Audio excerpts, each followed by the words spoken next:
What's up guys, Gadom here and welcome to this tutorial about Jigsaw Inventory system and how to work with it. Today we're going to be looking into how to make a pickup system and how to make the inventory UI and also how to handle the inventory system functions and events to handle the UI in uh, certain aspects of the game or the project in general. So we're going to be starting here with an empty character. As you can see, all we have here is just a crosshair and some action bars. Now, here in the game mode, once again, you can access the world settings and the window, and then world settings. And then we have an empty game mode, a tutorial character. So the player controller, all I have here is I have the inputs. Now you can ignore these. I'm actually not using them now. You can ignore them for now.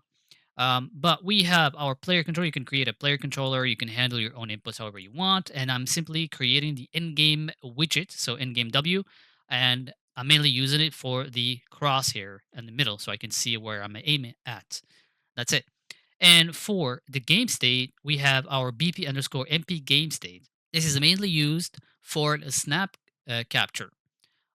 So if we navigate to it, this is what we got. We got our handle queue, and we have our interface jig item inspector interface. Now if you have your own game state, you can like make this a child of your game state and use it, or implement the item snap capture and copy these functions in this queue event. And then finally our character, and like I said, we only have movement here, and we also have this trace to world function that runs on a timer, and also F to try to interact. And we'll go back to these later when we create our pickup system to talk about how to implement the interact interface and interact with pickups and actors in the world. So we're going to be starting with creating our own inventory. So we're going to be making a UI, inventory UI. So a folder, I'm going to call it widgets. So right click here, user interface, widget blueprint. It's going to be a user widget. So I'm going to call it BP main inventory UI. Open that. Going to add an overlay here. All right, so you customize your inventory however you want. So I'm gonna add a vertical box here, and this is gonna be used for my equipment. It's gonna be on the left side here with like maybe 100 padding there. So to add new slots, we can simply add the GSI container here. And first thing here, since it's an equipment slot, we're going to change the inventory to equip to. This makes it a 1 by 1. Then we can change the slot size here. I'm gonna do 100 by 100. And 60 by 60 is just a reference to the regular inventory.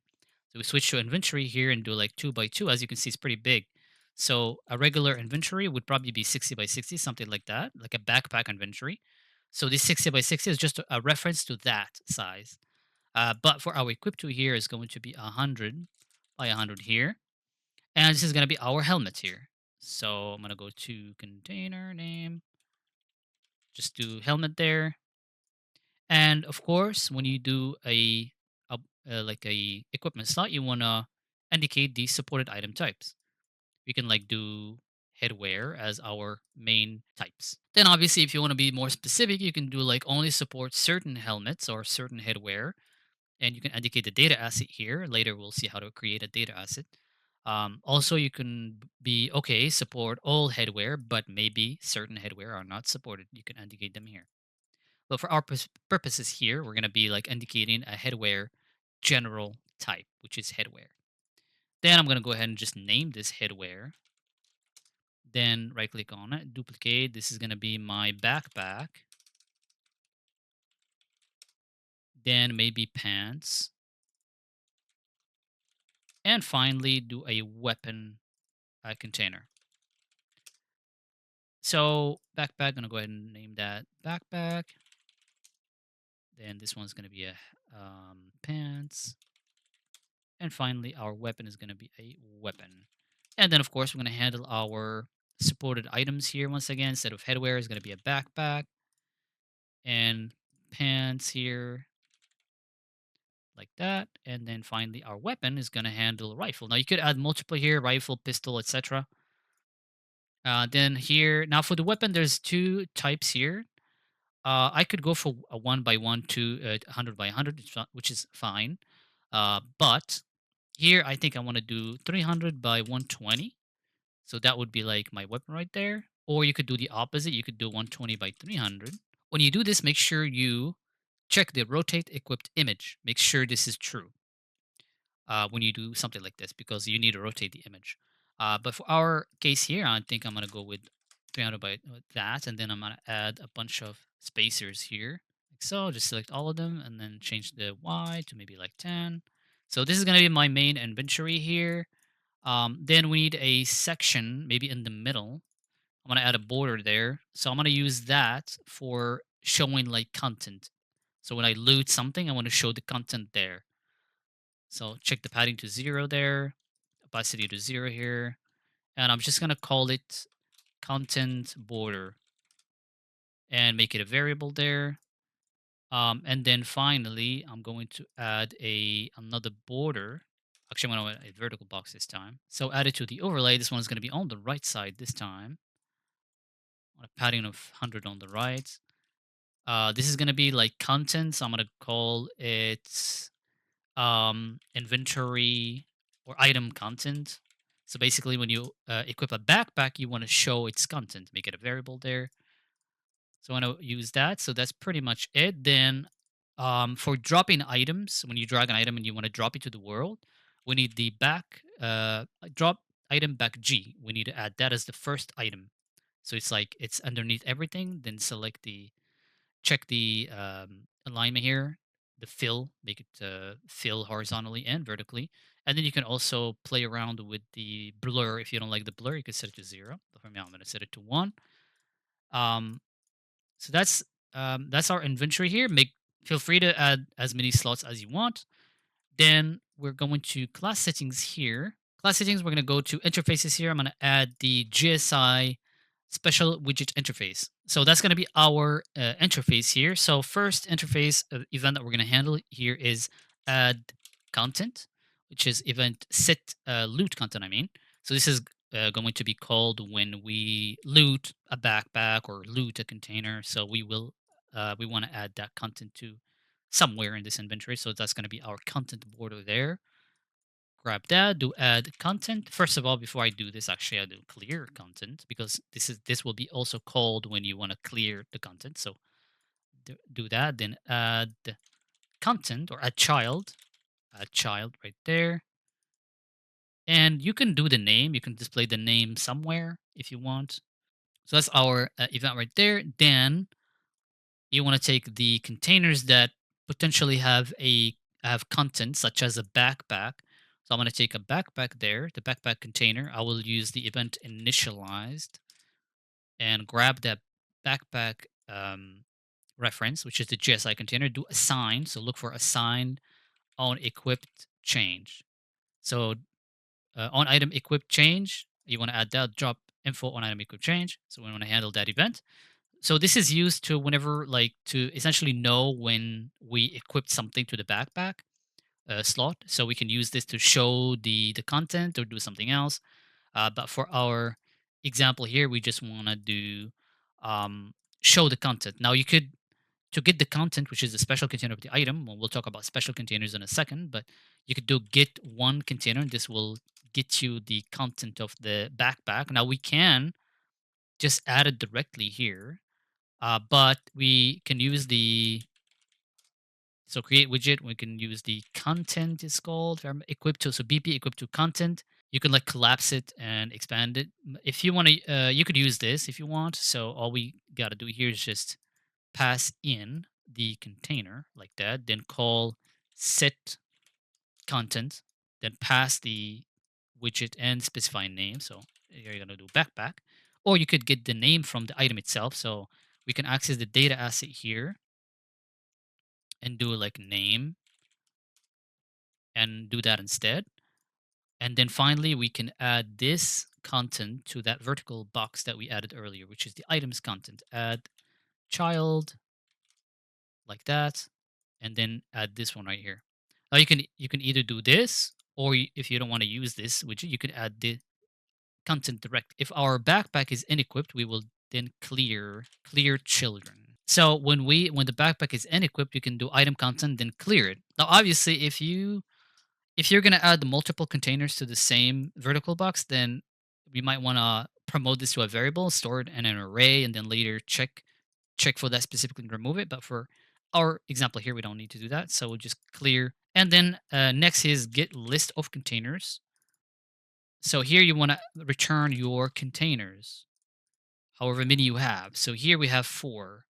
And the order matters later for our multiplayer components. We'll go here and put our headwear here. So you can select whatever order here you want. It's just going to come down to the multiplayer component later. We need to indicate the same order we indicate here. And we'll see later how you don't have to worry about it because we'll use a automatic method to just detect that automatically. So I'm going to go ahead and return the headwear first, then the backpack, and then what do I have else? Backpack, pants, and finally our weapon. That's it. So there's another function called non-add. So this one right here is used when you have a certain containers that are special, kind of hidden. So for example, the demo map has the stash container, and so notice that when we pick up an item, it doesn't go to the stash. So this is where it's used. So you can indicate any containers that are to be excluded when like looting stuff and taking items from like a loot container, quick looting and things like that. So you can indicate that don't consider the stash container, for example. But in our case here, we don't have those, so um, we don't care. And then the other function here is the by slot. So this is like optional if you want to use it. But this is essentially just buy a certain slot, give me a container by slot. So we're going to do a select here, drag the slot. So feel free to modify the enum if you want. I might change this to a gameplay tag at some point because I think enums are just troublesome in general. So we'll be changing a bunch of enums with gameplay tags because they're better, I think. Um, I'm going to go and right click here, do promote to local variable, container, temp, like that. Then do a sequence here, return that container eventually, and then get equipped item here, pass that there. Now pending, we need to grab it from here, so we'll check that this is valid. You just do a pull there, is pending,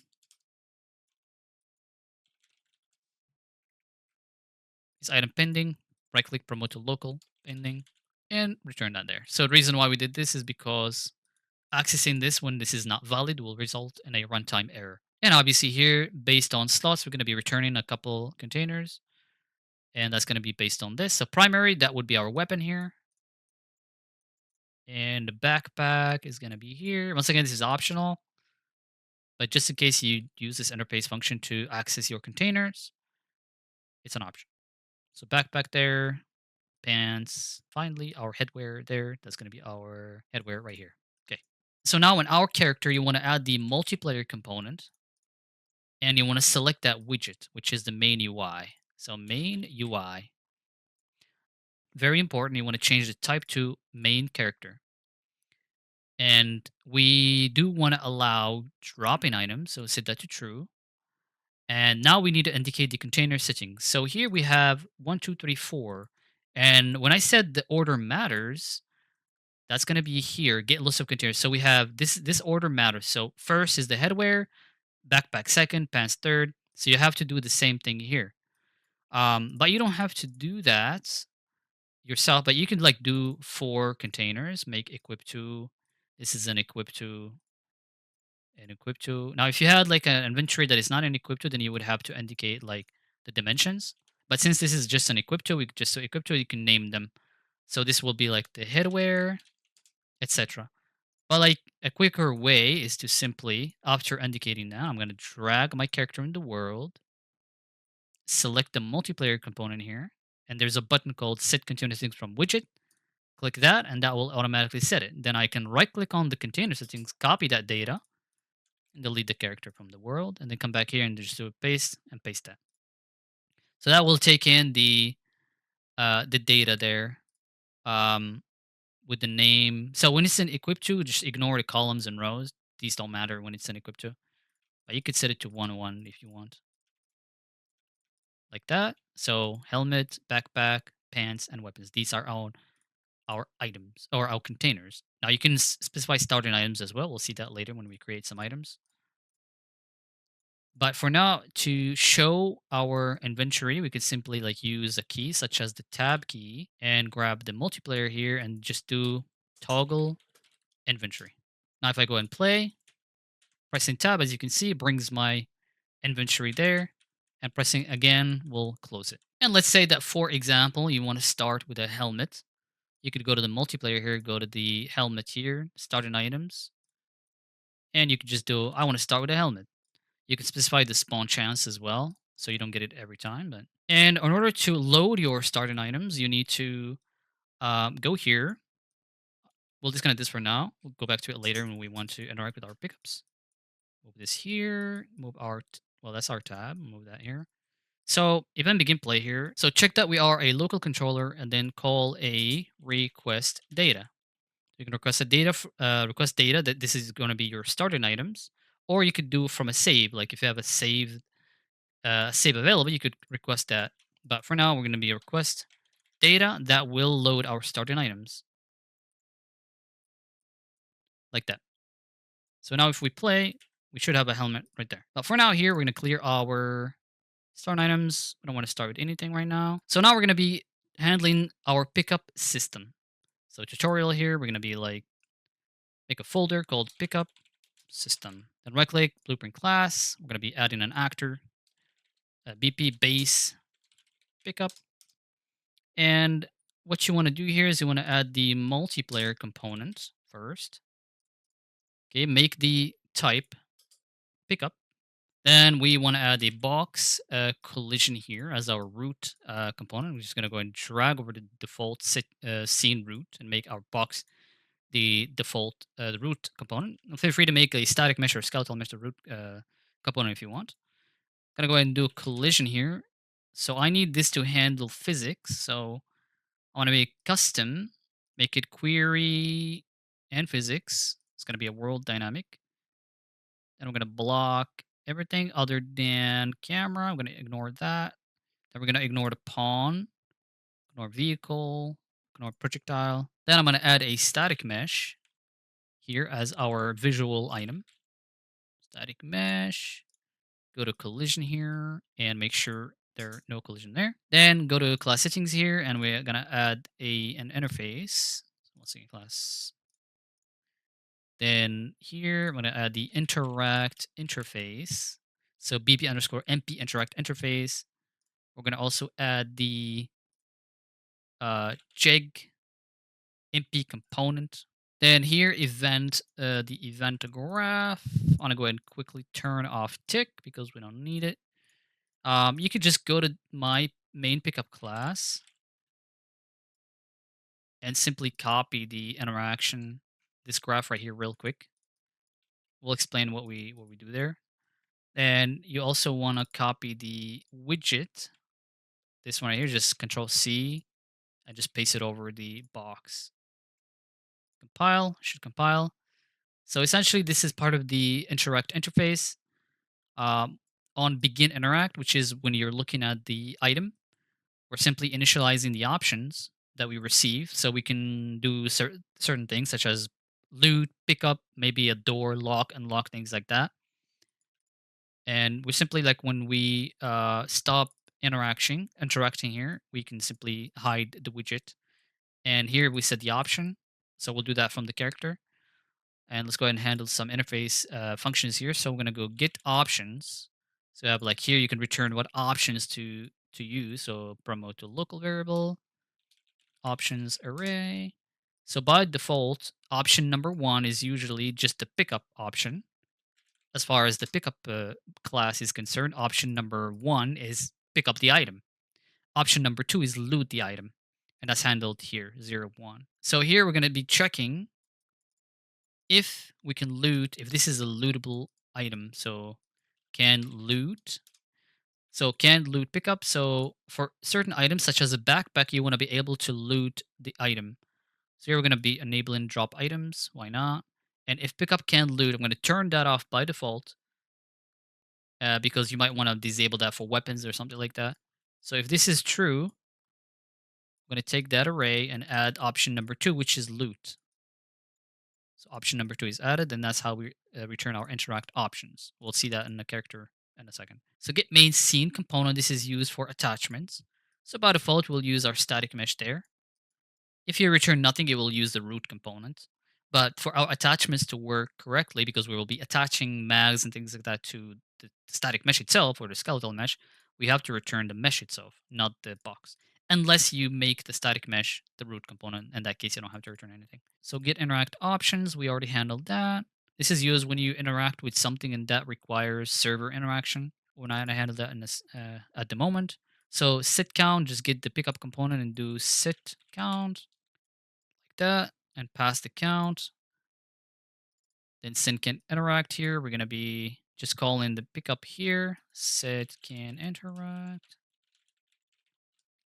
So just pass that along. But also we're going to be setting collision based on if we can interact with the object or not. So select. So if we can interact with the object, then we will enable collision. So query and physics. If not, then no. So this is called when you equip the item, the interaction will be then disabled. So can interact here. Just get the component call can interact like that. Then get item info. That's going to be, we're going to get that from the component here. So get data asset. That's our data asset right there. Then get count. And finally get the random stats like that. And then get multiplayer component. You want to return the multiplayer component here. And that's pretty much it. So our first item that we're going to be creating is going to be a headgear. So a helmet, for example. So pickup system, I'm going to go make pickups. And we're going to right click on our base, pick up here, do create child blueprint. I'm just going to go new just so I can search for it easier. So new helmet. Going to move that to the pickup folder here. And then we will open that. First thing here, I'm going to change the static mesh to my helmet here. So SM helmet right there. Then the box extent can be just changed from here, maybe 15, like that. And now we need to create our data asset here. So I'll make the new folder called data assets. Then you want to right click, go to miscellaneous here and data asset. Then look for jig. It should pop the only option. So jigsaw item. That's going to be DA. I'm just going to call it new DA. Going to name this helmet. Got to give it a unique ID. So make sure that every item has a unique ID. Just going to name it helmet here. Name could be just helmet as well. The display name. This is like could be a smaller version of the name, but in our case here, it's fine. You can give it a description if you want.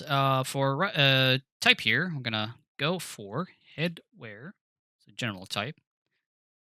Make sure also, so in our inventory here, we indicated that this container only supports headwear. So that's where we set that here. Gonna make it rare. And obviously it does not stack, so it doesn't need any of this. For the image, we're going to generate that at runtime, but if you don't need the inspector, you can then just simply indicate a static mesh or a static texture. You can also select the sounds. So it's not a container, although it can be. So anything can be a container, but we'll make our backpack a container and weapon. And but for this one, it's not going to be a container. So its container is going to be false. And that's pretty much for everything else. For the context menu here, I'm gonna remove. I'm gonna change that with inspect. Then equip and equip drop, and we don't need destroy. Now for the equipment here, we can select a static mesh. It's gonna be our helmet SM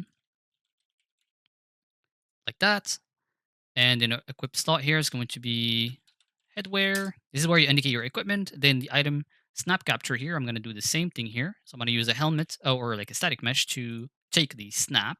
And these settings, you can set them like automatically in a second. Mainly here, you want to do use as inventory image. So if this is true, when we pick up our item, then it will show. Next, we're going to our new helmet here and indicate the data asset, so new DA helmet. If the item is stackable, you can indicate the override count in the world. So before creating our other pickups, let's go ahead and test if this works in terms of picking up the item. So we're going to put it there.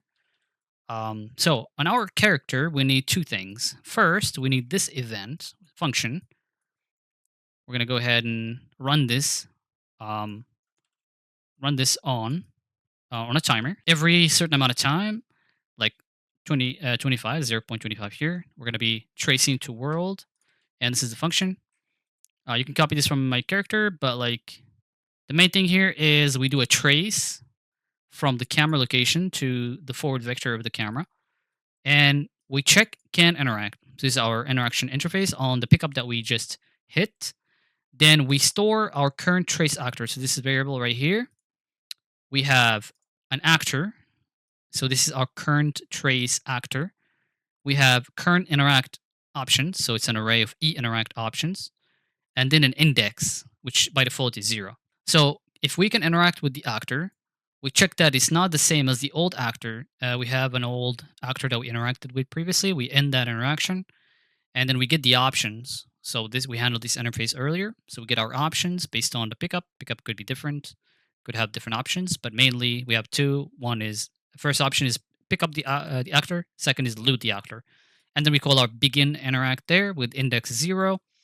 And then if we cannot interact with this actor, same thing, we just end the interaction with our old actor and we clear it. And for our F, when we press F, then interact with the actor, do the same thing. We just trace once again, and then we do can we interact with the actor? If yes, call the execute interact, and then we pass what options we have.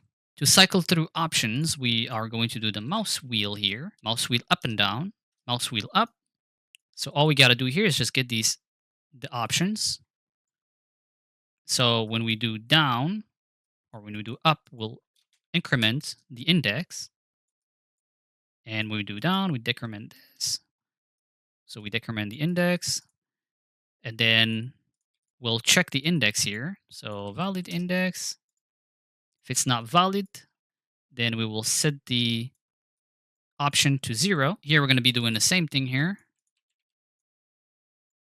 Check valid index. If it's not valid, then we will set this to the last index.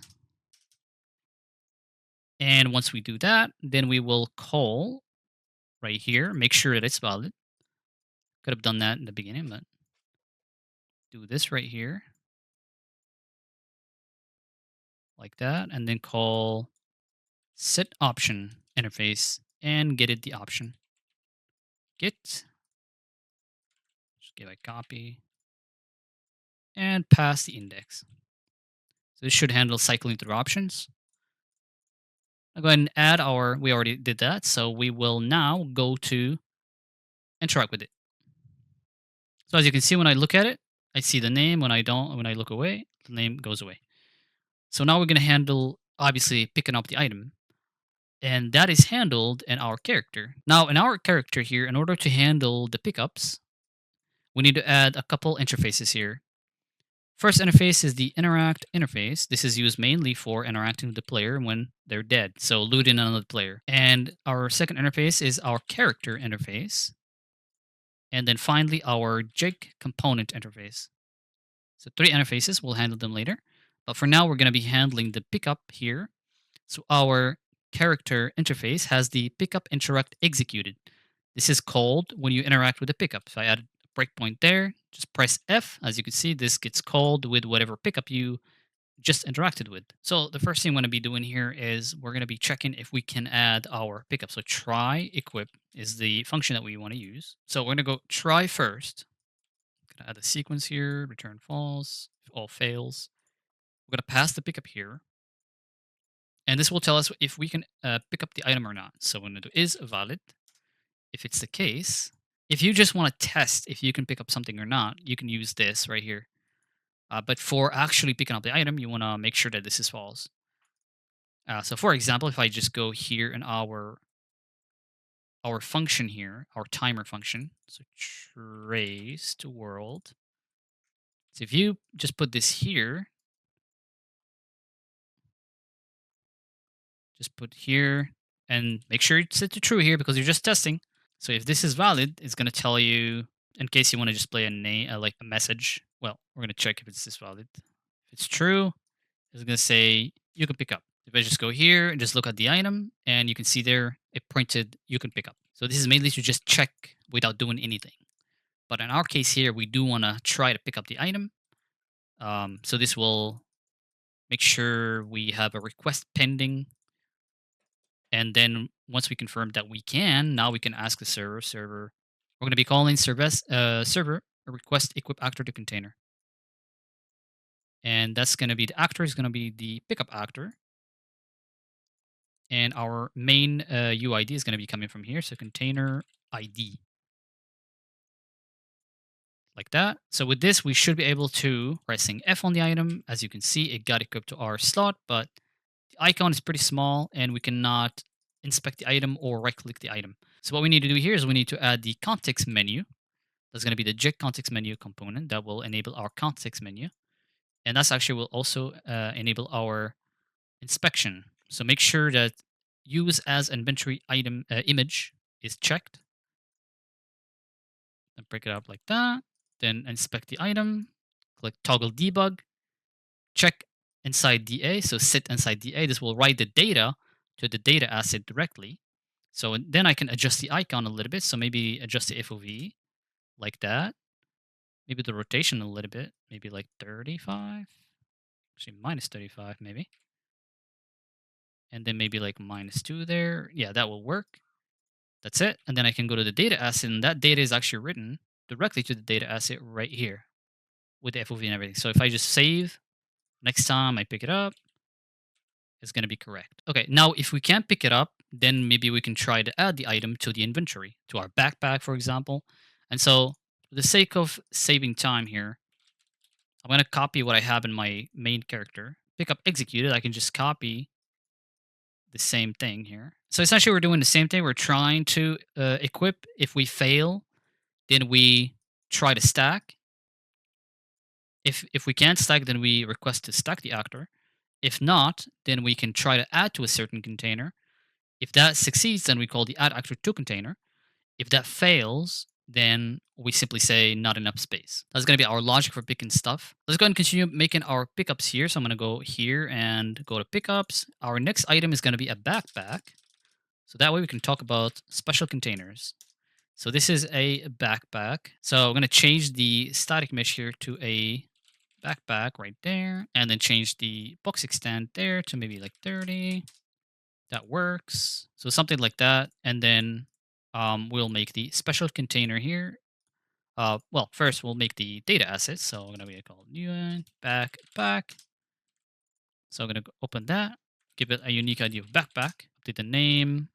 This is going to be, type is going to be a backpack there. So here's going to be a backpack SM. We're going to use that for our equipment and also for the inspector. So main thing here is that the backpack is a container. So we'll check the is container checkbox here. So is container true.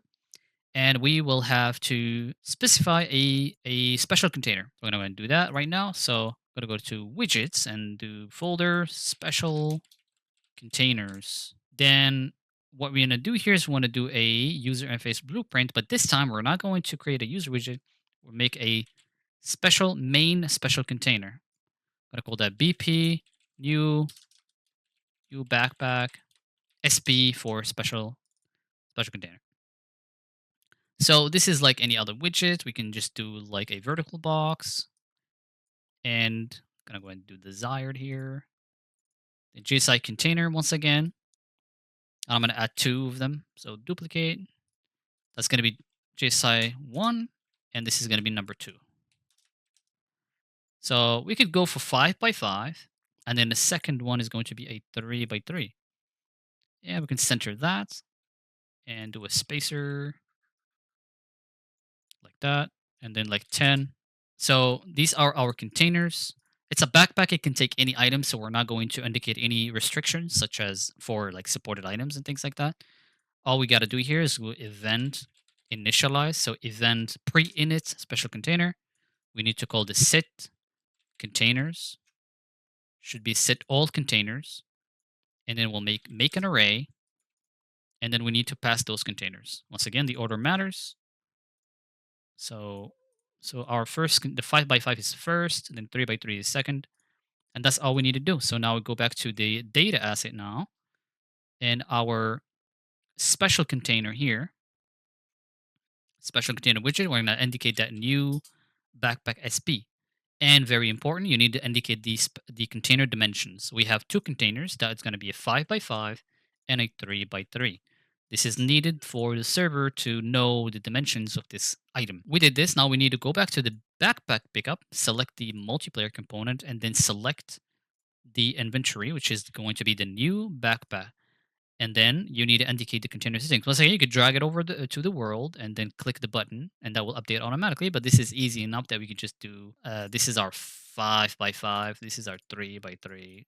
I can call this 1 and 2 if you want to. So call it 1 and 2. That's all we need to do there. Now we can just put the backpack in the world. Now we forgot to update the data asset actually. So instead of helmet here, it's going to be our new backpack. Also, we need to make sure that if pickup can loot, that's set that to true. And now, if we walk over it, you can see that we get two options, pickup and loot, and we can cycle through them with the mouse wheel. If I do loot, nothing happens. If I do pickup, the item should go to our backpack, and while we add it, just set the inspector there. So maybe like 15 minus 30 or 25. Maybe rotate it to 35, something like that. Actually, forgot to sit. So sit inside. Make sure you type that. Okay, there you go. That should work for now. Make sure you save the data asset. Um, so we picked up that item, but nothing happened because, well, we looted the pickup, I should say, and nothing happened. That's because we have our loot function that we need to handle here. So, or widget, it's called widget. So add widget to content. So what we're going to do here is we're going to get our multiplayer component, access the inventory. So get inventory reference. We're going to call the set loot interface. That will be called on our main inventory and to add the loot. And then, of course, there's also distance. So this is when the item is no longer in the world, or you just walk too far from it. Then we'll call the same thing, except this time we're going to pass nothing. So when we add the loot, we need to check if the inventory is not visible. So is visible. Actually, we already have that here. So like, yeah, if it's not visible, then we will toggle our inventory. So toggle inventory if it's not visible. So now if we walk over the backpack here, loot, as you can see, added the loot there. But something is wrong with that content. So what is this? Content? Okay, so we kind of fucked up here. So I don't want to modify the content opacity. I'd rather, what I wanted to do is the brush color. There we go. So that should work now. So go ahead and, here we go. So now as you can see, we have our container there. If I walk too far, it will go away. So as far as everything goes, everything else should work just fine. Actually, our helmet is kind of weird. So that's going to be a 2 by 2 instead, not a 1 by 1. That's why we had issues with the, yeah, that's why we had issues with the inspector. So we'll go back to our helmet here and just set the inspector to 10. FOV to 10. And that should look better, just like we had it in the inspector. There we go. So we're going to go ahead and make a weapon. I'm going to go ahead and duplicate the helmet here, and I'm going to call this a rifle. Main difference here is going to be instead of static, I'm going to add a skeletal mesh here. Okay, I'm going to clear that static mesh. And I'm going to do the modular rifle there. That's going to be my rifle. And change this a little bit. So maybe like 30, 35, 40. Okay, it's good enough. Main thing here is you want to override the get main scene component. So I want to use my skeletal mesh now to where to install the attachments and everything. Now again, you can also make another actor completely that is dedicated to skeletal meshes, but for our example here, this is fine. So this is our skeletal or our rifle. We need our data asset now. If I do the data asset, I'll do the special container. So Gonna go widget, special container. I'm gonna duplicate that. I'm just gonna call this new rifle. And I'm gonna delete that. And I replace this with a horizontal box instead. I'm gonna make this a equip to instead. So instead of inventory, it's gonna be an equip to. So that's gonna be just a 1 by 1. So we will have this as our mag. Then we'll duplicate that. And we're gonna have this as our stock, or actually handguard. And then duplicate. That's gonna be our muzzle. That's gonna be our stock. And finally, our chamber blueprints. Now we don't have to add all of them, obviously, but um, name is going to be a mag. It's going to be handguard. And finally, our chamber container. So finally here, okay, so because these are kind of equipment, we need to specify the supported items. We don't have a mag yet, so we'll have to create that. For now, we could maybe indicate the types. Do we have a mag here? We don't. Well, you can like do weapon attachments in general. Supported weapon attachments. We'll have to indicate specific items here once we create our mag and handguard and things like that. So now we're going to go here. Now we're going to go make array. Then we have our 1, 2, 3, 4, 5 containers. There we go. So start with a mag, handguard. You can also indicate their category and the container tag. So mag would be mag. Handguard would be handguard. This is useful when you want to search for a specific attachment on the weapon. Muzzle, that's going to be a stock. And our chamber, finally. There we go. Now we're going to go and we can call in the updated ammo counter. So this will call an interface on our character to update the ammo and ammo in general, the mag ammo and chamber when they update to show like the ammo counter, just like in the demo. So if we have a mag, we can pass in a mag. If you have a container chamber, you can pass a chamber. You don't have to. If you don't have a chamber, you don't have to pass that chamber. Or set container snap update. So when a certain attachment is updated, you want to update the snap inside the inspector. So that's where you add this, but we don't have to add everything. We don't need to update the snap when the chamber is changed, equipped or unequipped. And same for the handguard, because the handguard is going to be a container content. Reason is because the handguard can also have its own attachments. So if an item has attachments such as the handguard can have laser sight, things like that, then you can add it in the content containers. So when you install a laser sight to the handguard, it will cause the weapon to update the snap. And finally, we're going to get the owner. So get item owner. So that would be, in our case here, is the rifle GSI widget. So you can access the data asset and all the information about it. So if it's valid, we're gonna do show. Is it show mag? Yeah. So show weapon mag size. So by default, it's gonna be 0, 0. Now we can go back to our pickup system to pickups, and then we can go to our rifle and then set that. Well, actually, we need to make the data asset now. So duplicate the helmet. Call this rifle. Open the rifle. Then I'm gonna call that rifle. Rifle.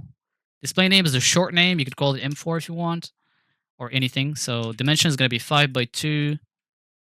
That's going to be a rifle there. Legendary, rarity. Everything is the same. So finally, we're going to the is container. So it is a container. And then here, the container dimensions, we have 5 containers. So we have 5 containers. So 1, 2, 3, 4, 5. So we need to indicate 5 containers. And you got to indicate -1 if it's an equipment slot, equipped to. So these are equipped to, like equipped to slot. So -1, -1. So there you go. So we have to do that. We have to indicate the special container as well. So that's going to be the new rifle, like that. And that's pretty much it. We can do inspect, equip, and equip and drop. Yep. And now we can go to our rifle and make sure we indicate the right data asset. That's going to be our rifle, new rifle. drop the rifle in the world just to make sure it works. So pick up rifle, and obviously we did not enable the loot option there. So multiplayer, do the components. If pickup can loot, true. Gonna update the snap here. We don't need an equipment here. We need a update the snap. Actually, we need to clear this and do modular rifle like that. So, and then finally, we need to update the containers here. So you could do, obviously, first we need to select the widgets, which is new rifle. Okay. And then, so select the weapon in the world, select the multiplayer component, and then click the button. It should fill the containers automatically. Then I can just copy that data, go back to rifle here, and just paste the container settings. There you go. So now, finally, putting our rifle in the world and ensuring everything is good. Gonna go and play. And now we should get the loot option. If I pick it up, it goes in there. So we're gonna actually change the inspection um, setting. So check that there, and we'll have this as 0. Actually, we'll have a 90, like that. So maybe the FOV could be a little bit higher. Yeah, something like that is good. Then maybe like 2. Do something like 3 there. That works. Then make sure you save the data asset. Let's go and make attachments here. So attachments. So we'll start with the mag. Um, just copy that, do copy, and call this new mag. Change the static mesh here to our, so one of the mags, our mag mesh. So SM magazine, there you go. Then we're going to create a data asset for it. So DA, that's going to be our new, or just mag for now. Going to call it mag, and mag there. This mag is going to be a 1x2. It's going to be a weapon attachment. So a magazine, a water bottle, things like that are called capacity containers. So the difference here is that we're going to make it a container, but it will have a capacity. So in our case here, this mag is going to have a capacity of 30. So it's a limit. Can't go beyond 30. Can only like add 30 bullets to it. It doesn't have to be a special container. We could just leave it a normal container. And then here we can specify the dimensions. So we'll do 2x8, which is fine in case we want to mix ammo. So that works out. So 2x8 is fine. I can make it like 3x3, whatever. But mainly here is container true, and you need to specify the capacity, which is 30 in our case here. And then, of course, because it's a mag, we can add the unload um, context menu there. So it's not equipment, so we don't care about that. But the inspector here, we're going to be the mag there. And use asymmetry true. We can actually share. So I forgot to talk about this. Share snap with similar items. This has to be true for items that are not dynamic. So a rifle you wouldn't make that true for the rifle because every rifle is going to be different based on attachments. But for things like a helmet, like an item that is just static, it doesn't change. You can share the same snap with all of the same items to save on resources.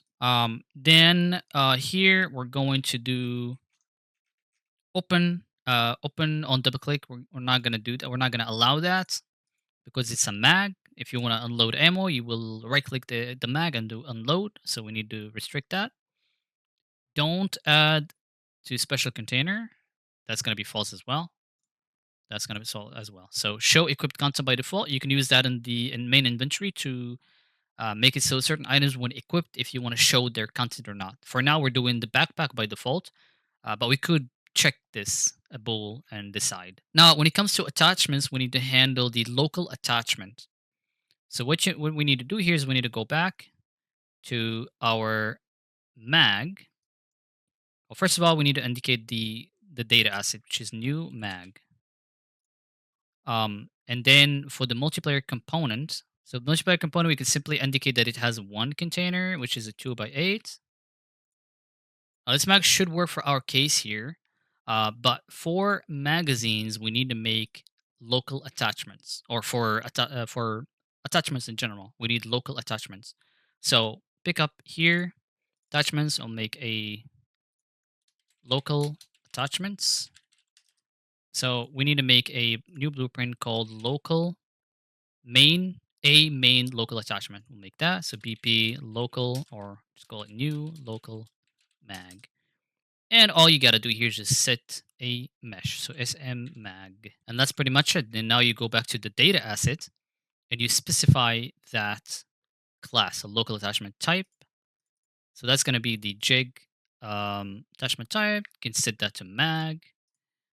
And then the local class, that would be the new local mag.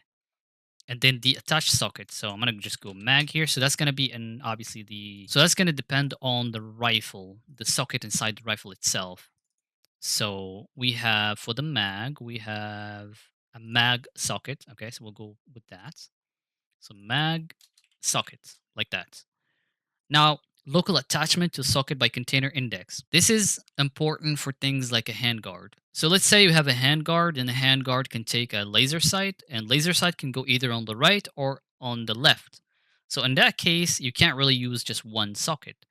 In that case, you would indicate based on the container index returned in the special containers. So let's say that index 0 is the left laser sight attachment on the handguard, then you would indicate the socket if this laser sight is installed on the first container, which would be, for example, the left side, and 1 would be the right side, and you would indicate another socket.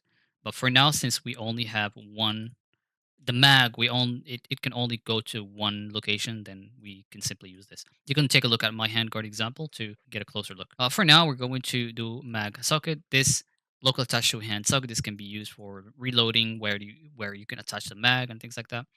That's pretty much all we need here. So if I go to the rifle here and go to the multiplayer here and indicate in the mag, I can indicate that mag as a starting item. So new DA mag, so 100%. So we added that, but obviously nothing is going to happen because we need to make sure we process attachments. So make sure you enable process attachments if the item has attachments. Now if we go and play, as you can see, our weapon now starts with a mag right there. For the sake of not wasting time, we're going to look at other existing attachments because the same concept just repeats. So if I just go here and just set that handguard, so handguard, I'm going to set that as handguard. We'll take the handguard number 2. If I go to that handguard number 2, as you can see, let me check if this is the container version. This is the container version. So this handguard is a container, so it also has a actor class, which is the same thing. So is a container set to true, and its special container is SC handguard. If we navigate to it, it's just a container with 4 containers. Again, it does the same thing. You have to return the list of containers, and you need to call the sit container snap update so that when you modify the handguard attachments, it updates the snap. So here you just simply add in your attachments. Here we need pass anything. So it has a special container. The dimensions, we have 4 containers. We indicated them there, and the rest is the same. It has a local handguard too, so that's just a local attachment, and the tag, which is handguard. So I just want to show you the laser sight. If I go to laser sight attachment, now as you can see here, now we're using that local attached to socket by container index. So if we're 0, 0 would be, so if I just go back to the special container, so as you can see, number 0 is the right container, and number 1 is the left container. So if we are on the left container, which is the 0, then use this socket. If we're on the 1, use this socket instead. So going back to our rifle here, we can just indicate that our handguard there, and for our muzzle, we can leave it empty. And for the stock, we can indicate our stock there, like that. And then finally, our chamber, can you leave it empty or not? And then for the mag here, let's say that you want the mag to also start with some ammo. You can then extend the mag. It has its own in container item. You can expand that and then select 55, 545, for example, 556. And you can select, okay, I want it to be 30. Now for our mag here, though, we can specify restrictions in terms of what items can go to it. And that would be in container supported items. You just go there and make sure that only ammo is supported, ammunition, and then container only support these IDs, then we can be like specific. Only support 556. If I go and play, I should have 30. As you can see, 30 out of 30 there. And we have our attachments, the stock, the handguard, and we expect it. Um, so in order to access our special container, when you inspect the item, we can go to the data asset here. I'll actually just close all this. So I can go to the rifle data asset. Then we have add special container to inspector. Set that to true. So now when I go and pick up the rifle, I have access to the special container there. One thing though, so when you have stretching like this, you can go to the special container. That's going to be here, widget special container, new rifle. You can select all of them, and it should be a adjust bool on image capture. Try to adjust the scale. So if I do that, it should try to adjust the mag a little bit, like it rotated correctly. Obviously, it's not going to look good here because the snap transform is incorrect. But it should work. Let's go and take a look at the water bottle here. So it's like the mag, uh, like similar to the mag. It's a container. It has a capacity of 150, and the water is in it's an actual item. So water is a data asset. So that's where you have only consumable and only support water. This kind of allows you to maybe like add other liquid to the same bottle, like maybe fuel or things like that. So we have our pickups, we have our inventory working. Now we need to finally handle the component event. So picking up stuff like this, we need to be able to equip it to the character and also handle like when you move stuff like that. It works by default, but we have to update that in the character. So that's going to be our next step inside the character. So our first event is going to be, if you just search for equip, is going to be jig on pickup equip. This event triggers when you equip something off the ground. So you add a breakpoint there and just walk to the helmet and press F. That's going to be triggered. That's server side. That's after the fact. The helmet's gone to the inventory and you got to do something with it.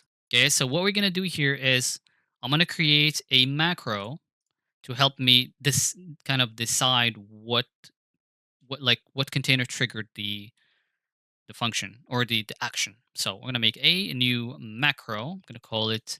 I'm just gonna do uppercase container. I'm just gonna call it container uppercase there, and then we're gonna do switch on name. Drag that over there and that there as well. So here we're gonna add these cases, which are going to be our container names. So make sure the name is correct. So that's gonna be our helmet. Next one is gonna be our backpack here. Then pants and weapon. Then we're going to drop these pings over the output, and that's it. So we're going to be using this to determine which container triggered the action. So right here, for example, so when we pick up something, we want to ask what container triggered it. That's going to be the to container. So we just equipped an item. So where did it go? If it's to the helmet, then what I'm going to do here is I'm going to get info. I'm actually going to go ahead and call this at the beginning because it's going to be used on all of them. There we go. So helmet here. We have two options. Either we equip a simple mesh to our, we can like add a static mesh here. So static mesh like that, and just call this headwear, for example. Go to collision there, do no collision, and then we can just do set static mesh. We're gonna get our info. This is the data asset, so we're gonna get the SM. So equip SM or static mesh. Set that there. Then we want to attach component to component because we want to update the sockets. Get that from the same info. Equip sockets. The parent is going to be the main mesh. Going to snap to target, snap to target. And what we do with the actor ref, you can just do var actor ref, and we simply want to destroy it. And that's it. They return true. So if we play now, pick up that helmet, as you can see, it's gone, it's destroyed, but we equipped a helmet, except that the socket is wrong. So just look into my mesh quickly here. So do we have a headwear? We have a head of a helmet, maybe? We have helmet socket. Okay, let's take that. So that's going to be set inside the data asset.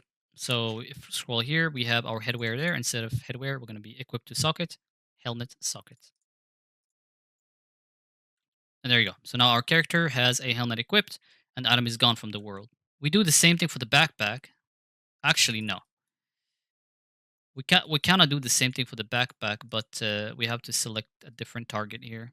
I could do local target comp, do that there. So essentially do the same thing, except that if it's a helmet, I'm gonna make the headwear the target. If it's a backpack, I'm gonna make the backpack mesh a target, but I'm gonna use the same BP. So with the backpack, it's gonna be, what's the socket here? We're using this backpack socket. I think I have that. So if I play here, get this the backpack, as you can see, it works, and the mesh works as well. So it's essentially the same logic. You can make a function for that, and pants would be the same thing.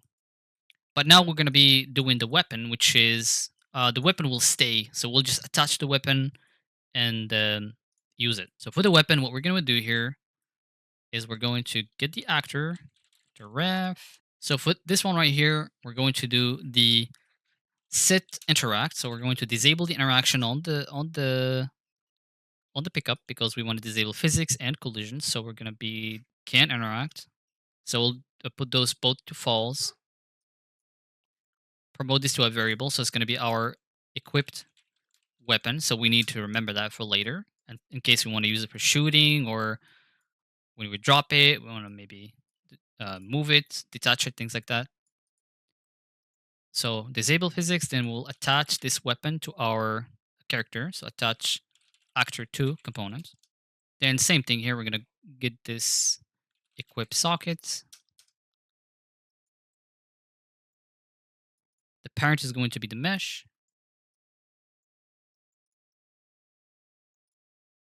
So snap, snap, snap.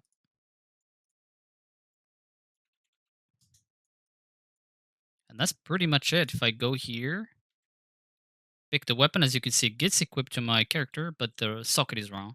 So the equip socket here is going to be modular rifle socket, I think. Give that a try. Yep, there we go.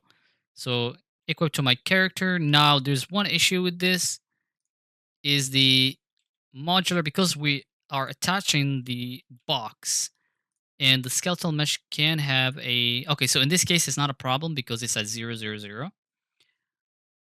But when you want to equip this, you want to reset the relative location to 000. And then when you drop it, you want to put it back. So maybe like on begin play, remember to transform and adjust it. Or just make the skeletal mesh the root component, just like I'm doing with the demo. I think that might be better. So this event is handled, so it triggers when you pick something off the ground. Okay, so our next event is when you drop something. So drop it here. Obviously, we need to enable that option. So if we go to Jig Multiplayer here and our character, and we need to allow dropping items. So it is allowed here, except that it's not working. Um, it's not working because we need to go our main inventory here, and there's this interface called get drop widget, and we're not returning anything. That's why we added this drop item back G widget. So we got to return it there.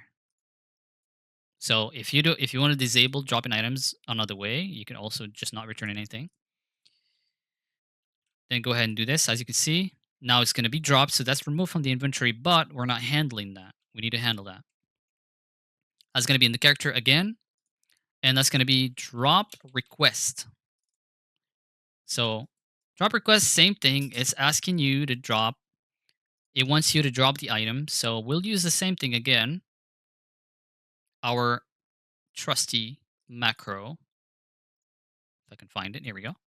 So we want to know who dropped the item. Default return nothing. So helmet, very easy. We simply set the static mesh to nothing. Same with the backpack. Our goal here is to spawn the item because we previously destroyed it, and make sure that on our data asset here that we are setting the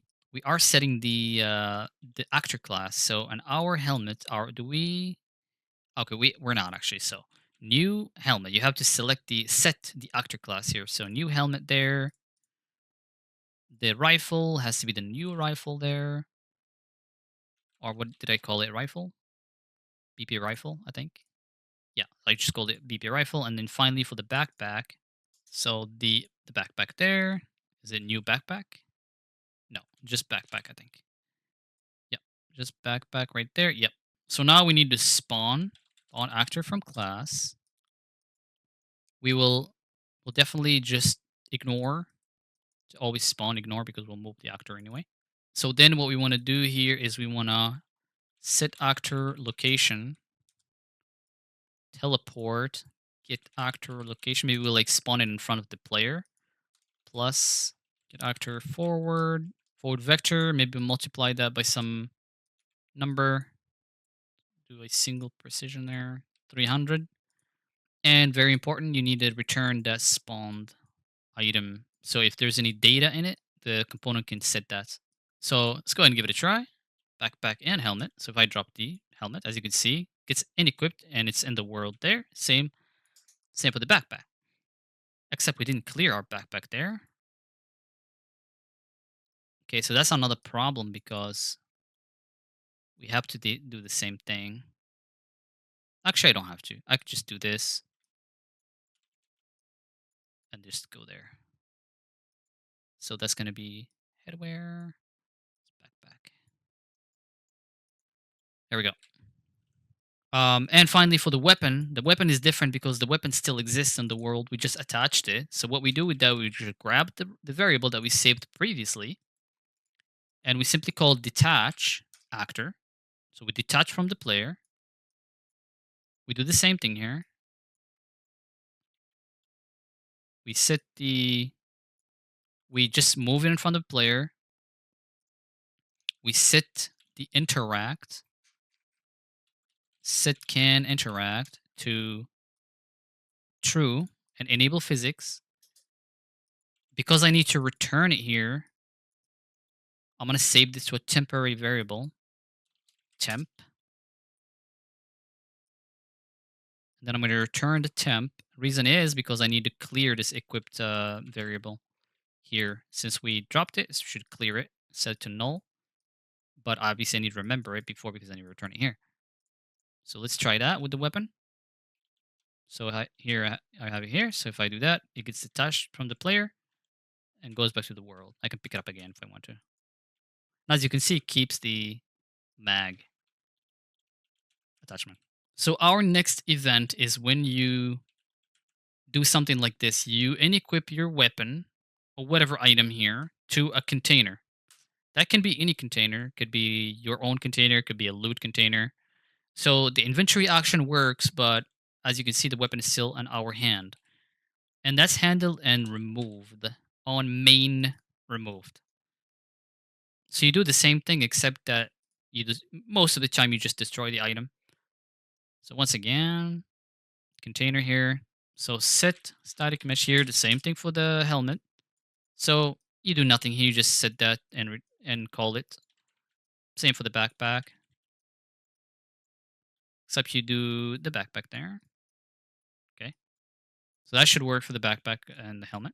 For the weapon, what we want to do here is we have access to it again. We destroy the actor. And we clear the variable. And that's it. That's pretty much all there is to it. So now backpack, inequip the rifle.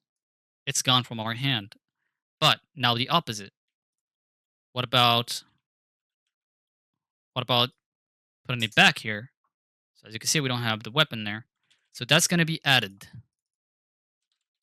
So on main added. So once again, we'll just use the same macro here. Like that. So this is similar to on equipped, except that you have you have to spawn the item because it doesn't exist. So this is gonna be two. So we only care about two. So here, okay, so helmet, we don't really need to do much here. It's the same as added, so I can just get the from item info, I can access the data, get again same logic. So I can just copy this logic. So helmet is going to be that and backpack that local. There we go. So same logic for um so I don't need to destroy because there's nothing to destroy anyway. So that's going to be it for the helmet. So if I just like inequip it, it goes away from the head, and if I put it back, as you can see, it's back. So that's simple. So for the weapon here, we have to spawn it. So we're gonna go ahead and do here, get the actor class. So spawn actor from class. That's gonna be our equipped weapon here. We have to attach actor to component, and the parent is just gonna be the mesh. Gonna get equipped sockets. Snap, snap. Before we do that, we need to disable the interaction. Set can interact. Gotta disable physics and collision. So false, false, like that. Then we attach it. But once we do that, we need to equip the attachments on the weapon. So we can just get component by class. We're gonna access the pickup component. We're gonna do update attachment from MP. MP being the multiplayer component. The item UID is gonna be var item UID. And then finally, we return the actor. So we do true, and the actor is the equipped weapon. Equipped weapon. So I'm going to show you if we don't do this. If we don't do this, as you can see there, we have a mag.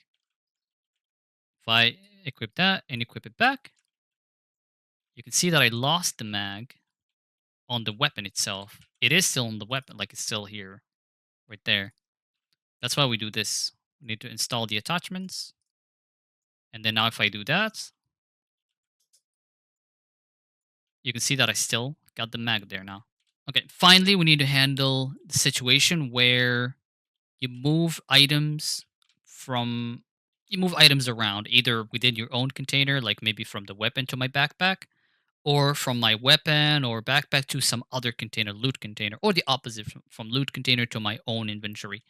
So you see the mag there. If I remove the mag, it gets removed from the inventory, but it's still on the weapon. So that's where we have three final interface events that we need to handle. So that's going to be on moved, on item moved, and we don't need to do anything fancy here.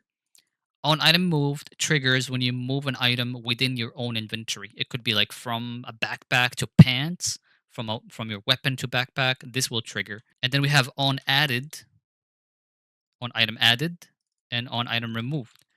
Added and removed are called when you move something from different containers, basically from your own container to like another loot container, external container. Could be a loot container. And the opposite, maybe from that container, loot container, to your own inventory, that would be on added. On removed is away from your own container. For now, we need to handle on moved. We're going to get the multiplayer components and call find pickup ref by attachment mother UID. So here we pass the from. So here we have a source and a destination. So this is where the item came from. This is where it got moved to. So we'll get that thing. We'll get this here. Then we can just do. Then what we can do here is we can go get attachments. So get list of attachments. We'll pass this. So get component by class. We're gonna get the pickup component. Before we do this, we're gonna just save on performance and just check if this thing even processes attachments or not. If it does, then we do this. If it doesn't, then no need to. So do that. So if it's the case, then we're going to call on attachment installed, pass in the attachments, and we pass the same UID like that. And then now we handle the to container. So we do the same thing here. we get the to container now. So where the item got moved to. Now we need to also check that maybe we moved the same item to the to the same weapon. For example, a laser sight moved from handguard left to handguard right, but it's still within the same weapon. So no need to update the attachment twice. So we'll do this check right here. And if that is true, we will run the same, make sure that this does process attachments, and then we'll call this on it. So this will go here, then get that multiplayer component, and we'll pass in this unique ID. And if we did everything right, it should work. So if I go pick up that weapon, move that mag over. So that mag is still on the weapon. So that means we did something weird here. So where did we? Okay, yeah, there we go. So we have this unconnected. There we go. That's our mistake there. Okay, so let's give it another try. So removing that mag should take out the mag. As you can see, it did get updated on the weapon. Now putting it back, it should update the weapon there. So we still have some error here. Let's go ahead and investigate that. So here you might get a runtime error because since we moved it to the backpack, this will be invalid because the backpack just doesn't exist. So make sure you add a is valid here. There we go. So this is just a one-way action, so it's easier to handle. So all we got to do here, we'll simply do the same thing here on both of them. So just do this, copy that, and then simply do the, so this is added. So we'll take the two like that, and we'll go to removed. So this is removed. We want to update the from because it removed from us. So we need to update our weapon.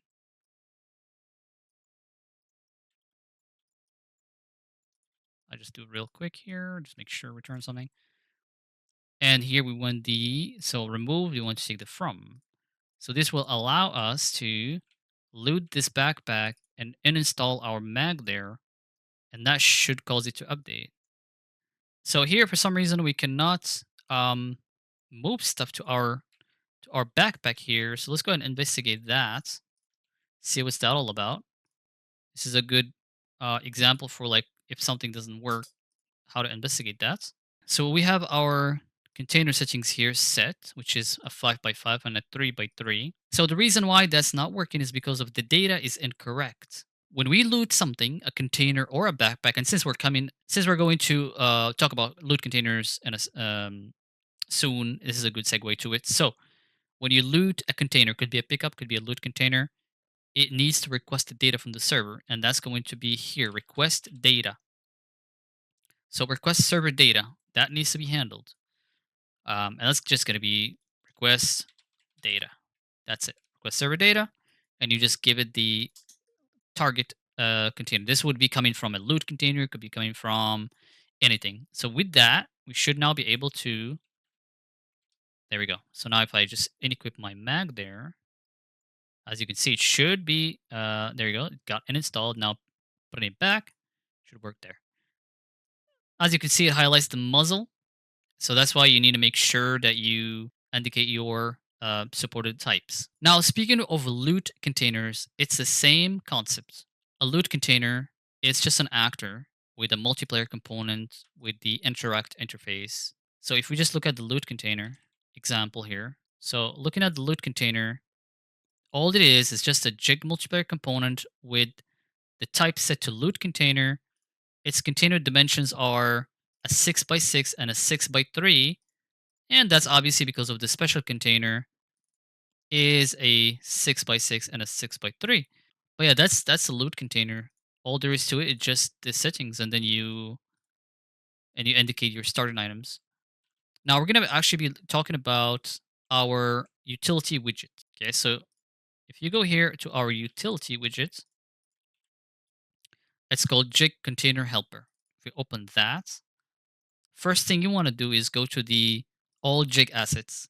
So by default, I have all the demo assets added here. But since we added new ones, we want to make sure those are added. Data assets. So we have 4 of them. I'm going to make sure that we add them here. So we have one, two, three, four. Make sure that's there.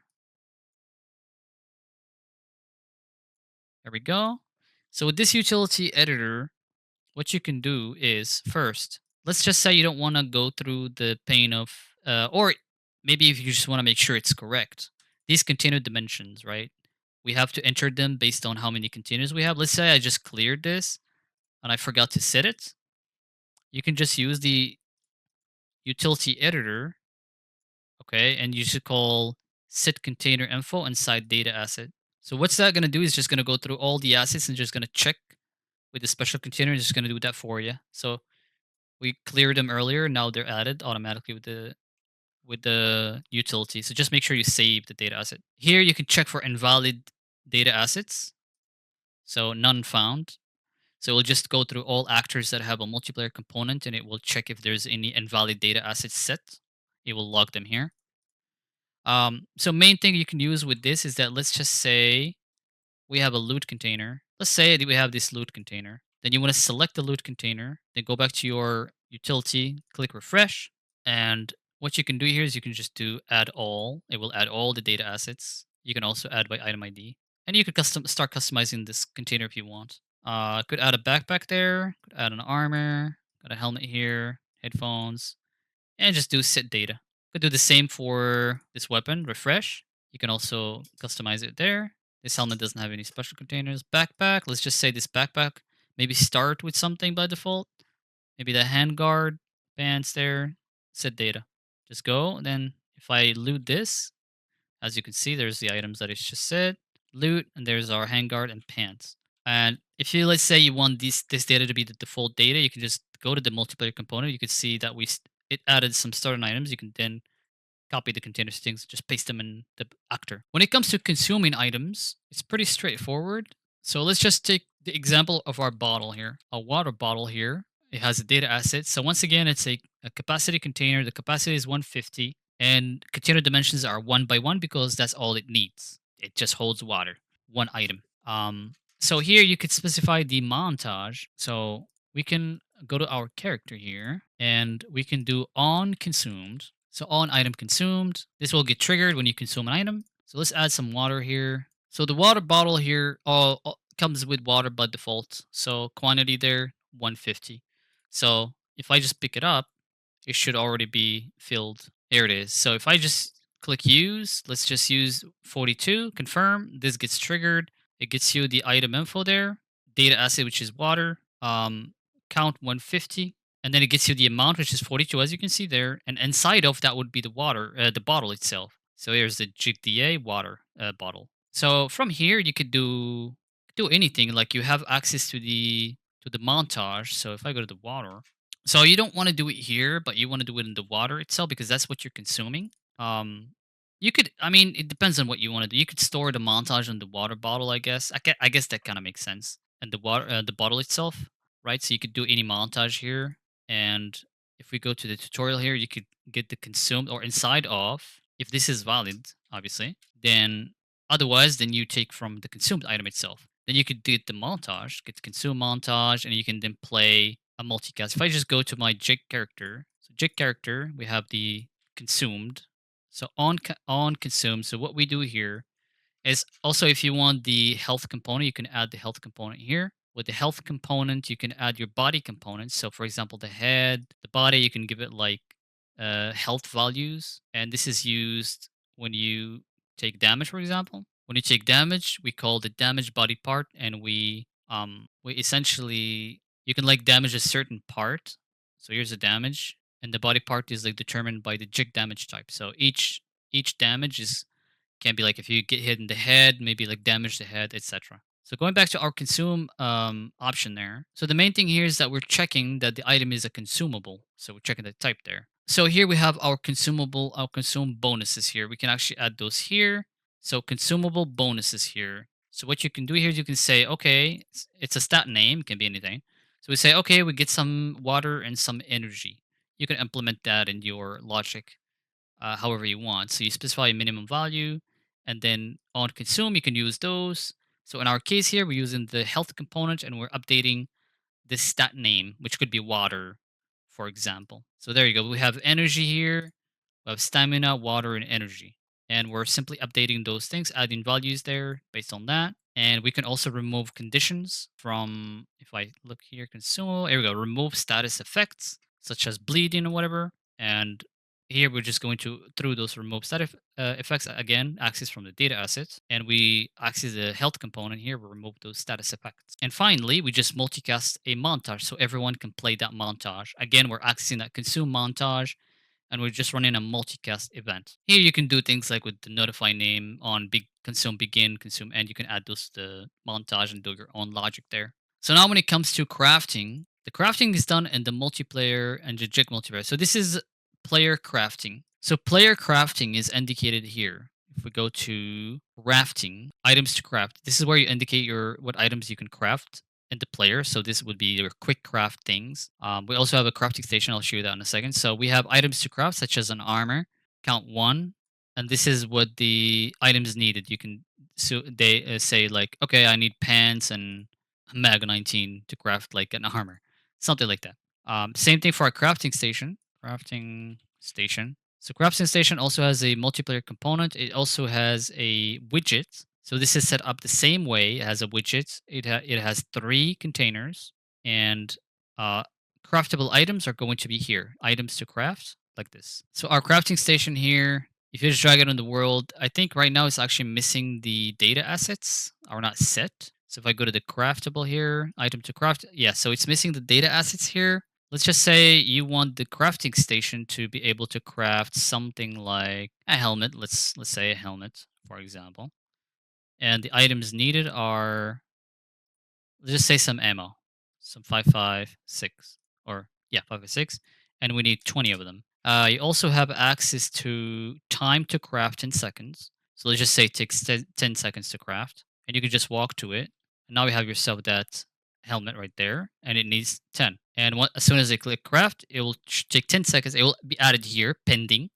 It will take 10 seconds to craft. And obviously, every player can just access the same crafting station and craft at the same time. There's no restriction. So the player crafting widget is BP crafting widget. If we just browse to it, you could just add this to your main inventory. So we would add it to like our tutorial inventory, for example.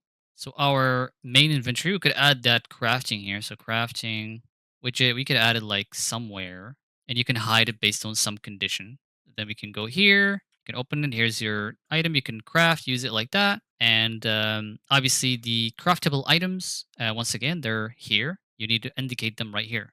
Items to craft. You could like add simple things that the player can craft without needing a crafting station. And finally, vendors. So vendors again, they follow the same logic. Everything here, everything pretty much follows the same logic. A vendor is simply it's another actor. It has the same interaction interface. It does the same thing, and it also has the multiplayer component. And the type is a vendor, very important. Container settings, it only has one container, and these are the starting items. So you just add them there. Once again, you can use the utility widget to add your vendor items easily. And you want to do the vendor accepted currency. You want to make sure you want to indicate what currency the vendor accepts, and yeah, indicate the vendor widget. That's it. It's like the same concept. So for the AI, I might do another follow up tutorial to talk more specific about the AI and how to customize them further. But mainly right now, for just like the main concept is the same thing. It has a multiplayer component, has multiple slots, same to the player. These are equipped to like by the -1. You can do a -1 or mark it as a equipped to, and it's a loot container. And this is the widget. The widget is also same like any special container. You can add like JSI containers, customize them however you want, and then the main important thing here is to return them here in the list of containers, like we discussed earlier. And here, what we're doing here is we're initializing the container on begin play because we want to equip weapons or equipment to the AI based on what we have indicated here. Because, for example, I think we have a weapon. Okay, we have an armor equipped here, the armor vest. So we need to be able to handle that. Anything that has the multiplayer component can implement the component interface and same event that we discussed earlier in the character with events like on main added, and all those events can actually trigger on anything that has the multiplayer component. So you can handle them and do different interactions. Let's say you have a loot container where you want to show the weapons physically when you add weapons in a container, you can do that with these functions. So what we're doing here is simply on main added, which will trigger because we initialize the container here. Um, this will trigger, and we're simply equipping the weapons. We're spawning the weapon and equipping it to the player or to the AI and or equipping armor, etc. Now, for the main player, in terms of like killing other players and looting them, if we go to the Jig character here, so mainly on the damage, so even any damage. So in terms of player dying and looting, we have this damage right here. So when the player is dead, we change the type of of the component to a loot container, so other players can loot the player. Then we have this multicast rep notify combo, which what it does is it simply changes the inventory widget to that dead player, which is the same one used by the AI. So once again, the containers have to match the main player as well, the order mainly. And then the can interact has to be handled. So if the player is dead, then you can interact with the body, and that's where the the interact interface is used here. So same thing as the loot container, same thing as the pickup. So that's how it's handled. So I might do. So this was kind of an overview video about everything that's in the system, or mainly everything. Obviously, we will do. We'll have to make separate videos specific to each topic, and also maybe do other videos about how to expand certain aspects of the system further. Maybe like make crafting, maybe advanced crafting, building, and things like that. Survival elements, if we want. If you guys have any suggestions, let me know in the comments below. Until then, thank you guys for watching. I hope this video was useful. If you have any questions, let me know in the comments below, or feel free to join our Discord. Link is in the description. Yeah, so until then, thank you guys for watching, and catch you in the next one. Peace.